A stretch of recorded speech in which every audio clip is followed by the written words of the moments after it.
கிறிஸ்துவுக்குள் மிகவும் பிரியமான வேத ஆராய்ச்சி நேயர்களை இயேசு கிறிஸ்துவின் இன்ப நாமத்தினாலே வாழ்த்தி வரவேற்கிறோம். கடந்த நிகழ்ச்சியிலே நாம் 42ஆம் சங்கீதம் 3ஆம் வசனம் முதல் 45ஆம் சங்கீதம் 5ஆம் வசனங்கள் வரை கற்றுக்கொண்டோம். அந்த பாடத்திலே இன்று நம்மை துன்பப்படுத்துகிறவர்களுக்காக நாம் ஜெபிக்க அழைக்கப்பட்டிருக்கிறோம். அவர்களை நேசிக்க அழைக்கப்பட்டிருக்கிறோம். இது செய்வதற்கு மிக கடினமான ஒன்று. ஆனால் நமக்கு எதிராக இருக்கிறவர்களை தேவனுடைய கரத்திலே நாம் ஒப்படைக்க முடியும். நாம் யாருக்கும் தீமைக்கு தீமை செய்யக்கூடாது, ஏனென்றால் அது தன்னுடைய பணி என்று கர்த்தர் கூறியிருக்கிறார் என்று கற்றுக்கொண்டோம்.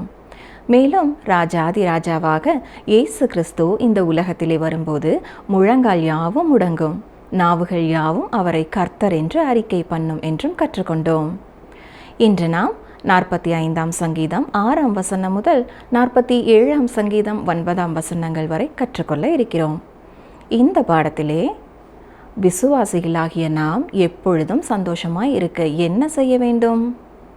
யூதா என்ற பெயருக்கான அர்த்தம் என்ன? அலாமோத் என்ற கிரேக்க வார்த்தைக்கான அர்த்தம் என்ன என்பதை ஆழமாக கற்றுக்கொள்ள தொடர்ந்து எங்களுடன் இணைந்திருங்கள். பிரியமானவர்களே, கடந்த நிகழ்ச்சியிலே 45வது சங்கீதத்தை சிந்தித்துக் கொண்டிருந்தோம்.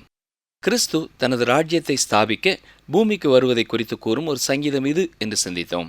இன்று சங்கீதம் 45 6ஆம் வசனம் முதல் பார்ப்போம். தேவனே, உமது சிங்காசனம் என்றென்றைக்கும் உள்ளது, உமது ராஜ்யத்தின் செங்கோல் நீதி உள்ள செங்கோலாயிருக்கிறது. கர்த்தர் நீதி உள்ள ஒரு ஆட்சியை ஏற்படுத்தப் போகிறார். இந்த உலகத்திற்கு நீதியுள்ள அரசர் எவ்வளவு அதிகமாய் தேவையாயிருக்கிறது இல்லையா?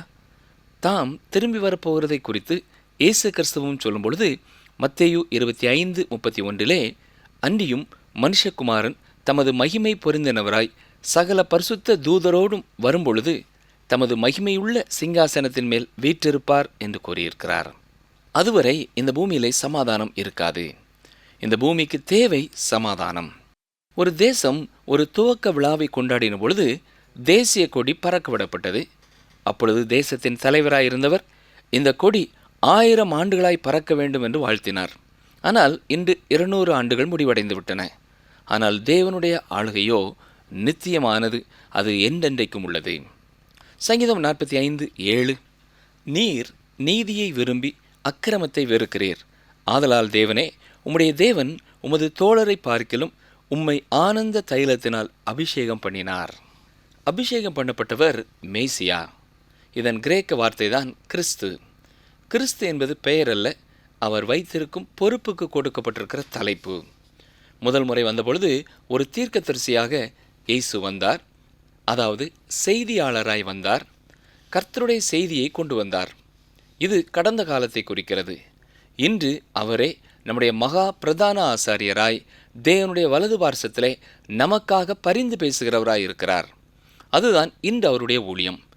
மீண்டும் அவர் பூமிக்கு வரும்பொழுது அந்த மேசியா ராஜாவாய் வருவார். கவனியுங்கள், உம்மை ஆனந்த தைலத்தினால் அபிஷேகம் பண்ணினார் என்று சொல்லப்பட்டிருக்கிறது.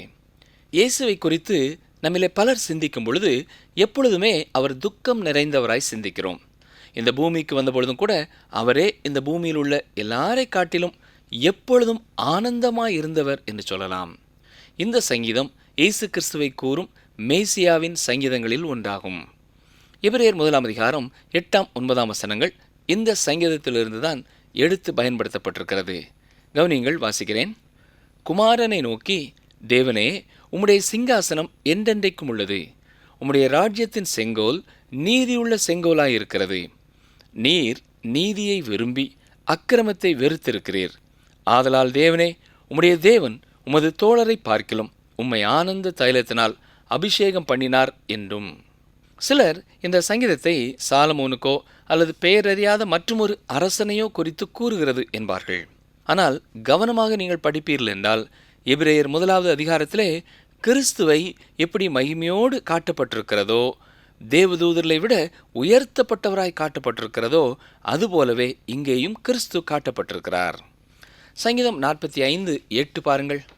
தந்தத்தினால் செய்த அரமனைகளிலிருந்து புறப்படுகையில் நீர் மகிழும்படி உமது வஸ்திரங்கள் எல்லாம் வெள்ளை போளம், சந்தனம், லவங்கம் இவைகளின் வாசனை பொருந்தியதாயிருக்கிறது. நம்முடைய சந்தோஷம் நிறைவாய் இருக்கும்படியாகத்தான் இயேசு இந்த பூமிக்கு வந்தார். அவருக்கு முன் வைக்கப்பட்டிருந்த சந்தோஷத்தினாலேயே அவர் சிலுவையை சகித்தார். பிரியமானவர்களே, இன்றைக்கும் விசுவாசிகளாகிய நாம் எப்படி எப்பொழுதும் சந்தோஷமாய் இருக்க வேண்டும் என்பதை புரிந்து கொள்ள வேண்டும். இயேசு யூதாவின் கோத்திரத்திலே வந்தார். யூதா என்றால் துதி என்பது பொருள். இஸ்ரவேல் ஜனங்கள் பாலைவனத்தின் வழியாக வந்து கொண்டிருந்த காலத்திலேயும் தேவனுடைய துதியை சொல்லி வந்திருக்க வேண்டும். அவரை புகழ்ந்து பாடிக்கொண்டே வந்திருக்க வேண்டும். ஆனால் வனாந்தரத்திலே எதிர்மறையான காரியங்களையே பார்த்து முறுமுறுத்து கொண்டுதான் வந்தார்கள். கிறிஸ்துவை இரட்சகராக ஏற்றுக்கொண்ட ஒவ்வொருவரும் அனுதினமும் அவரை பாடி துதித்து கொண்டிருக்க, உள்ளத்தின் ஆழத்திலிருந்து அவருக்கு துதி ஸ்தோத்திரங்களை ஏறெடுத்து கொண்டிருப்பதையே தேவன் எதிர்பார்க்கிறார். பிரியமானவர்களே, இன்று நம்முடைய வாழ்க்கையிலே திருச்சபையையோ அல்லது நம்மை சுற்றி இருக்கிற காரியங்களையோ நாம் குறைவாக பேசிக்கொண்டே இருக்கிறோமா? அல்லது கர்த்தரை துதிக்கும் புது பாட்டு நம் வாயிலே இருக்கிறதா? சற்றே சிந்தித்து பார்ப்போம். கவனியங்கள், சங்கீதம் 45:9, உமது நாயகிகளுக்குள்ளே அரசரின் குமாரத்திகள் உண்டு, ராஜஸ்திரி ஓப்பீரின் தங்கமணிந்தவளாய் உமது வலது பார்சத்தில் நிற்கிறாள். சபை என்ற வார்த்தை பழைய ஏற்பாட்டிலே இல்லை. ஆனால் அதே கருத்தை கூறும் வாக்கியங்கள் இடம்பெற்றிருக்கின்றன. பழைய ஏற்பாட்டிலேயும் மணவாட்டியை குறித்து சொல்லும் பொழுதெல்லாம் அது கிறிஸ்துவை குறித்தும் மணவாட்டியாகிய திருச்சபையை குறித்தும் சொல்லுகிறதை நாம் புரிந்து கொள்ளலாம். உதாரணமாக ஏவாள், ரெபேக்காள், ரூத் இவர்களை குறிப்பிடலாம். இந்த வசனங்களிலே ராணி யார்? அதுதான் திருச்சபை. ராணி திருச்சபையை குறிக்கிறது என்று வெளிப்படையாக சொல்லப்படாவிட்டாலும் கிறிஸ்து அவளை உயர்த்தப் போகிறார். சங்கீதம் 45:10, குமாரத்தியே கேள், நீ உன் செவியை சாய்த்து சிந்தித்துக்கொள், உன் ஜனத்தையும் உன் தகப்பன் வீட்டையும் மறந்துவிடு. நாம் இந்த உலகத்தை விட்டுவிட்டு அவரோடு செல்ல எப்பொழுதும் ஆயத்தமுள்ளவர்களாய் இருக்க வேண்டும். இந்த உலகத்தை நாம் நேசிக்கக்கூடாது, அல்லது இந்த உலகத்தில் உள்ள பொருட்களையும் நாம் நேசிக்கக்கூடாது. இந்த உலகத்திலிருந்து தான் நாம் ரட்சிக்கப்பட்டிருக்கிறோம். எனவே எப்பொழுதும் தேவனையே பற்றி பிடித்தவர்களாய் வாழ வேண்டும். சங்கீதம் 45:11, அப்பொழுது ராஜா உன் அழகில் பிரியப்படுவார், அவர் உன் ஆண்டவர், ஆகையால் அவரை பணிந்துகொள். திருச்சபை அழகானதாக்கப்பட வேண்டும். எல்லா பாவங்களும் அகற்றப்படும். அது எத்தனை அருமையான ஒரு எதிர்பார்ப்பு இல்லையா? சங்கீதம் 45:17, உமது நாமத்தை எல்லா தலைமுறைகளிலும் பிரஸ்தாபப்படுத்துவேன், இது நிமித்தம் ஜனங்கள் உம்மை என்றென்றைக்கும் உள்ள சதா காலங்களிலும் துதிப்பார்கள். இந்த வசனம் 1000 வருட அரசாட்சியை குறித்து சொல்கிறது.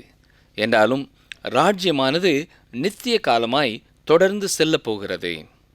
குறிப்பிட்ட காலம் அவிழ்த்து விடப்பட போகிற சாத்தான் இறுதியாக அக்கினியும் கந்தகமும் எரிகிற கடலிலே தள்ளப்படுவான். இது மகிமையான ஒரு சங்கீதம். இதை நாம் சரியானபடி புரிந்து கொள்ளும் பொழுது இந்த நாளுக்கும் அதன் பொருள் நமக்கு போதுமானதாக இருக்கிறது. 45ஆம் சங்கீதத்தை தொடர்ந்து வரும் 3 சங்கீதங்களும் இந்த பூமிக்கு வரப்போகிற ராஜ்யத்தை குறித்து கூறும் ஒரு கொத்தாய் மலர்கிறது. 45ஆம் சங்கீதத்திலே பூமியிலே தனது ராஜ்யத்தை ஸ்தாபிக்க ராஜா வருகிறார் என்பது சொல்லப்பட்டது. அடுத்த 3 சங்கீதங்களும் அந்த ராஜ்யத்தை குறித்து சொல்கிறது. 46ஆம் சங்கீதத்திலே கொடுக்கப்பட்டுள்ள முகவரையை பார்ப்பீர்கள் என்றால், அலாமோத்தில் வாசிக்க கோராகின் புத்திரரில் உள்ள ராக தலைவனுக்கு ஒப்புவிக்கப்பட்ட பாட்டு என்று வாசிக்கிறோம்.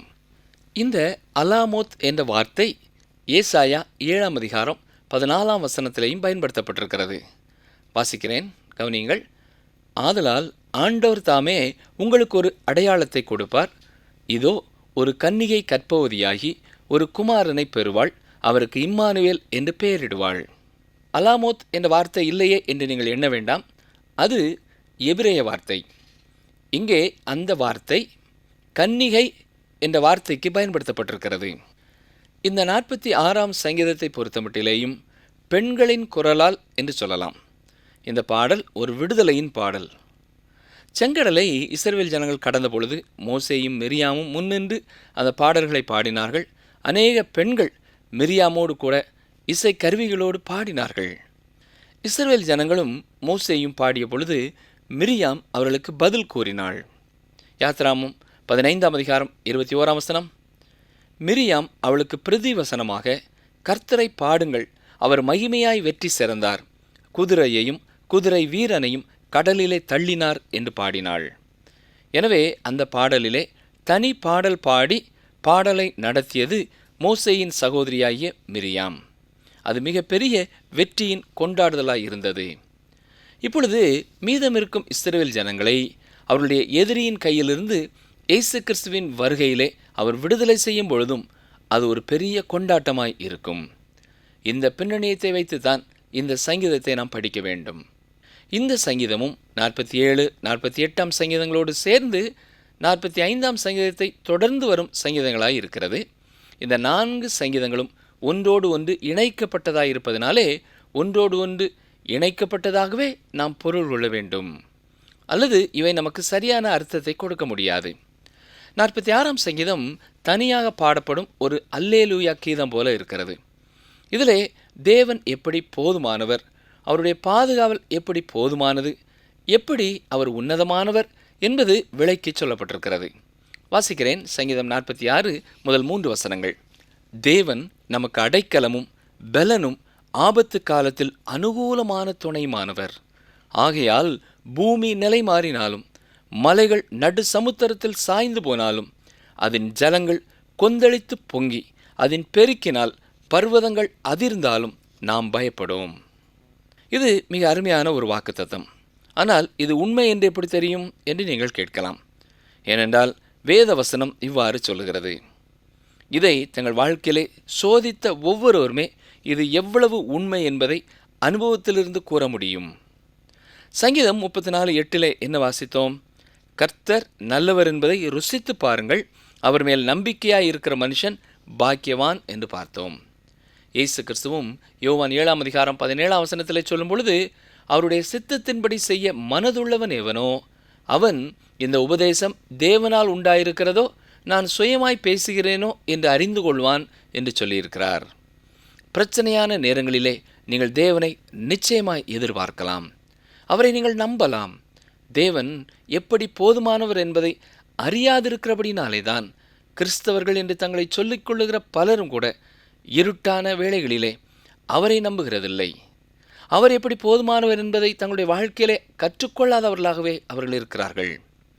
நம்மை கைவிடாத ஒரு தேவன் நமக்கு தேவை. எந்த ஒரு சூழ்நிலையிலேயும் நம்முடைய தேவன் நமக்கு போதுமானவர். 2ஆம் வசனத்திலே பூமி நிலை மாறினாலும் என்ற ஒரு வாக்கியத்தை பார்க்கிறோம். நாம் நிற்கும் பூமி எப்பொழுதாவது நம்முடைய கால்களுக்கு கீழே இருந்து அகற்றப்பட்டிருக்கிறதா? அப்படிப்பட்ட ஒரு நிலைதான் மிகவும் கேடான நிலைமை என்று சொல்லலாம். அந்தரங்கத்திலே தொங்க வேண்டிய ஒரு நிலைமை வந்திருக்கிறதா? பலருடைய வாழ்க்கையிலே தாங்கள் தான் எவ்வளவு பாடுபடுகிறோம் என்று சொல்லிக் கொடுக்கிறார்கள். ஒவ்வொருவருடைய வாழ்க்கையிலேயும் பிரச்சனைகள், கஷ்டங்கள், துன்பங்கள் உண்டு பிரியமானவர்களே. ஆனால் கர்த்தருடைய பிள்ளைகள் எல்லா துயரங்களின் மத்தியிலேயும் கர்த்தரையே போதுமானவராக கண்டுகொள்கிறார்கள். 46ஆம் சங்கீதம் மார்ட்டின் லூத்தருக்கு மிகவும் விருப்பமான ஒரு சங்கீதமாம். அவர் எழுதிய முக்கியமான பாடலை இந்த சங்கீதத்தை அடிப்படையாக கொண்டு எழுதியிருக்கிறார். பிரியமானவர்களே, தேவன் நமக்கு அடைக்கலமும் பலனும் ஆபத்து காலத்தில் அனுகூலமான துணைமானவராய் இருக்கிறார். சங்கீதம் 46:4 ஒரு நதி உண்டு, அதன் நீர்க்கால்கள் தேவனுடைய நகரத்தையும் உன்னதமானவர் வாசம் பண்ணும் பரிசுத்த ஸ்தலத்தையும் சந்தோஷிப்பிக்கும்.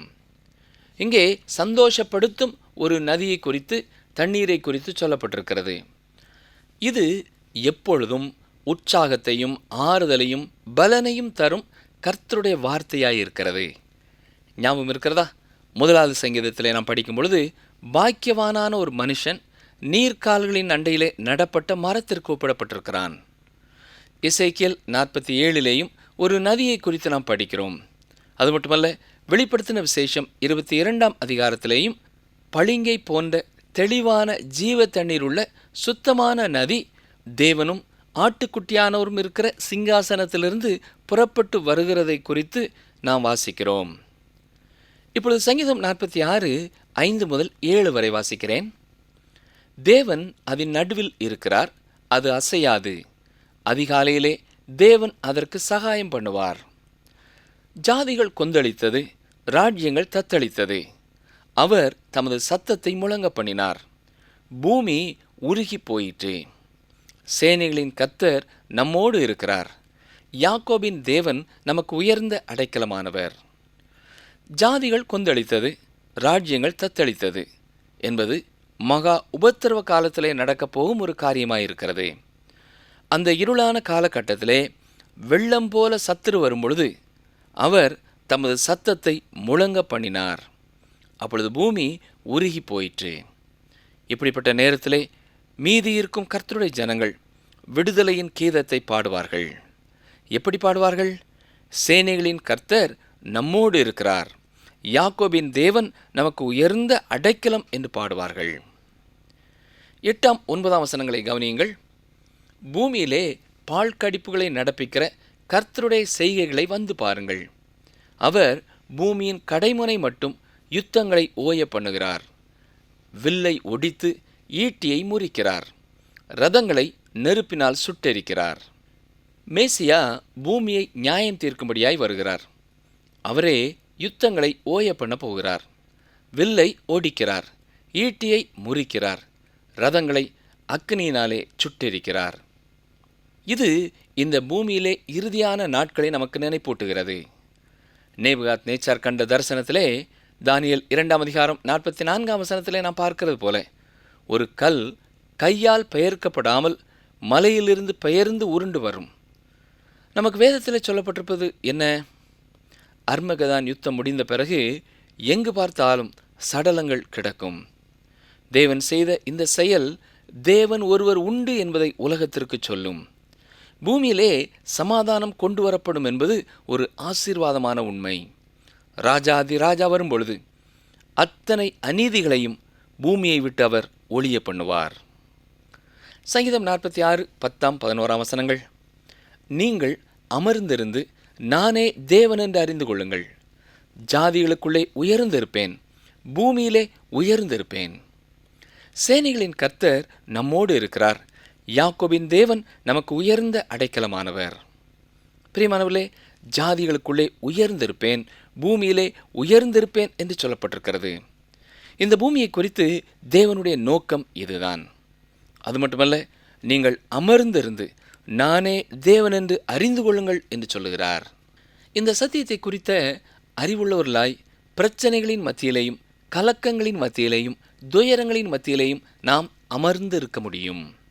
நம்மை சுற்றி புயல் அடிக்கிறது. நாம் ஒரு துன்மார்க்கமான உலகத்திலே வாழ்ந்து கொண்டிருக்கிறோம். பலவிதமான மாற்றங்கள் நம்மை சுற்றி இடம் பெற்று கொண்டிருக்கின்றன. இயற்கையிலேயும் எத்தனையோ மாற்றங்களையும் சீற்றங்களையும் பார்க்கிறோம். இப்படிப்பட்ட புயலின் நேரத்திலேயும் நாம் அமர்ந்திருக்கும்படியாய் நமக்கு கற்றுக் கொடுக்கிறார். ஞாபகம் இருக்கிறதா? இயேசு கிறிஸ்து புயலின் மத்தியிலே படகிலே நித்திரையாயிருந்தார். நித்திரையாயிருந்த அவரை சீஷர்கள் எழுப்பினார்கள். புயலை அமர்த்துவதை விட சீஷர்களை அமைதல் படுத்துவதுதான் அவருடைய பெரிய காரியமாயிருந்தது. நம்மிலே பலரும் அந்த சீடர்களைப் போலத்தான் இருக்கிறோம். கர்த்தருக்கு முன்பாக அமர்ந்திருப்பது என்றால் என்ன என்பது நமக்கு தெரியவில்லை. இது எதிர்காலத்திலே அர்த்தமுள்ள ஆசீர்வாதமான ஒரு சங்கீதமாய் இருக்கும். இன்றைக்கும் கர்த்தருடைய பிள்ளைகளுக்கு இது ஆறுதல் கொடுக்கும் ஒரு சங்கீதம்தான். இப்பொழுது நாம் சங்கீதம் 47 பார்ப்போம். 1000 வருட அரசாட்சியை குறித்த ஒரு தீர்க்க தரிசன செய்தியை இந்த சங்கீதம் நமக்கு தருகிறது. இயேசு கிறிஸ்துவும் தமது 2வது வருகையை குறித்து சொல்லும் பொழுது இதை குறித்து குறிப்பிட்டிருக்கிறார். பூமி முழுவதும் ராஜாவாய் இருக்கும் கிறிஸ்துவை அந்நாட்களிலே தொழுது கொள்ளும் சங்கீதமாய் இது அமைந்திருக்கிறது. சங்கீதம் 47 முதல் 2 வசனங்கள். சகல ஜனங்களை கைகொட்டி தேவனுக்கு முன்பாக கெம்பீர சத்தமாய் ஆர்ப்பரியுங்கள். உன்னதமானவராய கர்த்தர் பயங்கரமானவரும் பூமியின் மீதெங்கும் மகத்துவமான ராஜாவுமாயிருக்கிறார். ஆம் பிரியமானவர்களே, நம்முடைய கர்த்தர் பயங்கரமானவர். அவர் அந்த பூமியிலே மகத்துவமான ராஜாவாய் இருக்கிறார். எனவே அவர் ஆராதிக்கப்படுகிறார். பிரியமான சகோதரனை சகோதரியே, கிறிஸ்து இந்த உலகத்தை ஆளும் முன்னதாக இந்த உலகத்திலுள்ள எல்லா கலகங்களையும் சுய நம்பிக்கைகளையும் இருமாப்புகளையும் தேவனுக்கு எதிரான கலகங்கள் எல்லாவற்றையும் அழிப்பார். 46ஆம் சங்கீதத்திலே பூமியை நியாயம் தீர்க்க வரும் அவரை குறித்த கொண்டாட்டத்தை நாம் பார்த்தோம். 47ஆம் சங்கீதத்திலே அவருடைய ராஜ்யம் ஸ்தாபிக்கப்பட்டு விட்டது. இப்பொழுது அவர் பூமியின் மேல் அரசாட்சி செய்து கொண்டிருக்கிறார் என்பதை குறித்து பார்க்கிறோம். சங்கீதம் 47 3, 4 வசனங்கள். ஜனங்களை நமக்கு வசப்படுத்தி ஜாதிகளை நம்முடைய பாதங்களுக்கு கீழ்ப்படுத்துவார். தமக்கு பிரியமான யாக்கோபின் சிறப்பான தேசத்தை நமக்கு சுதந்திரமாக தெரிந்தளிப்பார். ஜாய் டு த வேர்ல்ட் என்ற ஆங்கில பாடலை பாடுவதற்கு இதுதான் சரியான நேரம். இயேசு ராஜாவாக வரும்பொழுது உலகம் அவரை ராஜாவாக ஏற்றுக்கொள்ளட்டும். எல்லா இருதயங்களும் அவருக்கு இடம் கொடுக்கட்டும். வானமும் இயற்கையும் பாடல் பாடட்டும். உலகத்திற்கு எல்லையில்லா ஆனந்தம் இரட்சகர் அருளுகிறார். அந்த ஆங்கில பாடலை ஐசக் வாட்ஸ் என்பவர் எழுதியிருக்கிறார். நன்றாக கவனித்து பார்த்தால் அது கிறிஸ்து பிறப்பின் பாடல் அல்ல, இரண்டாவது வருகையின் பாடலாயிருக்கிறது. அவர் இந்த பூமிக்கு வரும்பொழுது பூமியிலே ஒரு பெரிய மகிழ்ச்சி உண்டாகப் போகிறது. ஆம் பிரியமானவர்களே, தேவனை போற்றி பாடுங்கள், பாடுங்கள், நம்முடைய ராஜாவை போற்றி பாடுங்கள், கரங்களை தட்டி பாடுங்கள். சில கிறிஸ்தவர்கள் கூடும் இடங்களிலே பயபக்தி என்று சொல்லி நிசப்தமாயிருக்கும்.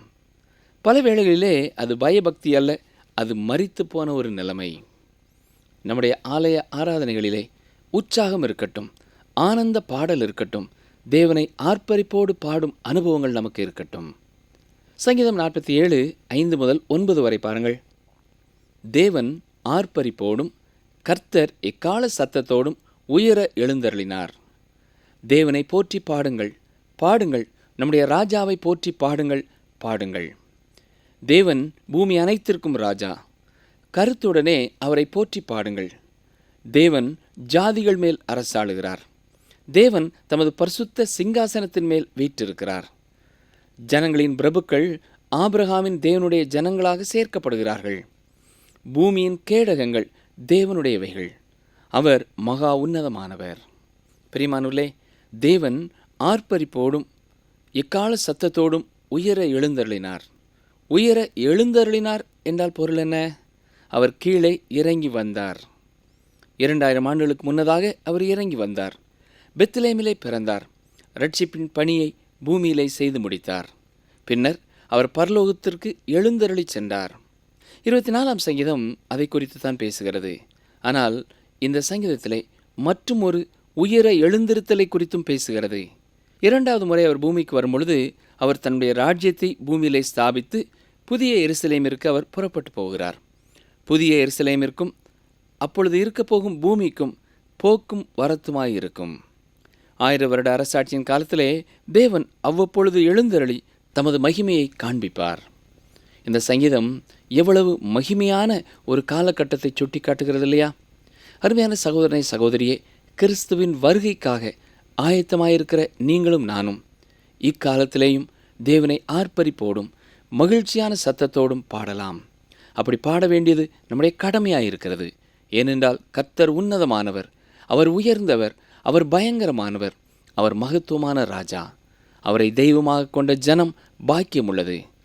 அந்த பாக்கியத்தை பெற்ற நிச்சயம் உங்களுக்கும் இருக்கும் என்றால் நீங்களும் இக்காலங்களிலேயே உள்ளத்தின் ஆழத்திலிருந்து பாடுவீர்கள். அப்படிப்பட்ட கிருபையை கர்த்தர் தாமே உங்களுக்கும் உங்கள் இல்லத்தில் உள்ள ஒவ்வொருவருக்கும் தந்தருள்வாராக. ஆமேன். அன்பர்களே, இந்த நாளிலும் நாம் கற்றுக்கொண்டது என்ன? அபிஷேகம் பண்ணப்பட்டவர் மேசியா. இதன் கிரேக்க வார்த்தை தான் கிறிஸ்து. கிறிஸ்து முதல் முறை வரும்போது தீர்க்கதரிசியாக வந்தார். அதாவது கர்த்தருடைய செய்தியை கொண்டு வந்தார். இது கடந்த காலத்தை குறிக்கிறது. இன்று அவரே நம்முடைய மகா பிரதான ஆசாரியராய் தேவனுடைய வலது பாரிசத்திலே நமக்காக பரிந்து பேசுகிறவராக இருக்கிறார். அதுதான் இன்று அவருடைய ஊழியம். மீண்டும் அவர் பூமிக்கு வரும்போது அந்த மேசியா ராஜாவாக வருவார். இந்த உலகத்தை நாம் நேசிக்க கூடாது. இந்த உலகத்தில் உள்ள பொருட்களையும் நாம் நேசிக்க கூடாது. இந்த உலகத்திலிருந்து தான் நாம் ரட்சிக்கப்பட்டு இருக்கிறோம். எனவே எப்பொழுதும் தேவனை பற்றி பிடித்தவர்களாய் வாழ வேண்டும். உங்களுக்கு பிரச்சனையான நேரங்களில் நீங்கள் தேவனை நம்பலாம். தேவன் போதுமானவர் என்பதை அநேகர் அறியாதபடியினாலே தான் இருட்டான வேளையிலே அவரை நம்பவில்லை. அவர் போதுமானவர் என்பதை தங்கள் வாழ்க்கையிலே கற்றுக்கொள்ளாதவர்களாக இருக்கிறார்கள். நம்மை கைவிடாத ஒரு தேவன் நமக்கு தேவை. அவர்தான் இயேசு கிறிஸ்து. அநேகர் நாங்கள் தான் அதிக பாடுபடுகிறோம் என்று சொல்கிறார்கள். ஒவ்வொருவருடைய வாழ்க்கையிலும் பிரச்சனைகள், துன்பங்கள், கஷ்டங்கள் உண்டு. ஆனால் கர்த்தருடைய பிள்ளைகள் எல்லா துயரங்களின் மத்தியிலும் கர்த்தரையே போதுமானவராக கண்டுகொள்கிறார்கள். மீண்டும் அடுத்த நிகழ்ச்சியில் சந்திப்போம். கர்த்தர் உங்களை ஆசீர்வதிப்பாராக. என் வசனத்துக்கு நடுங்குகிறவனையே நோக்கி பார்ப்பேன். ஏசாயா 66:2 பின்பாகம்.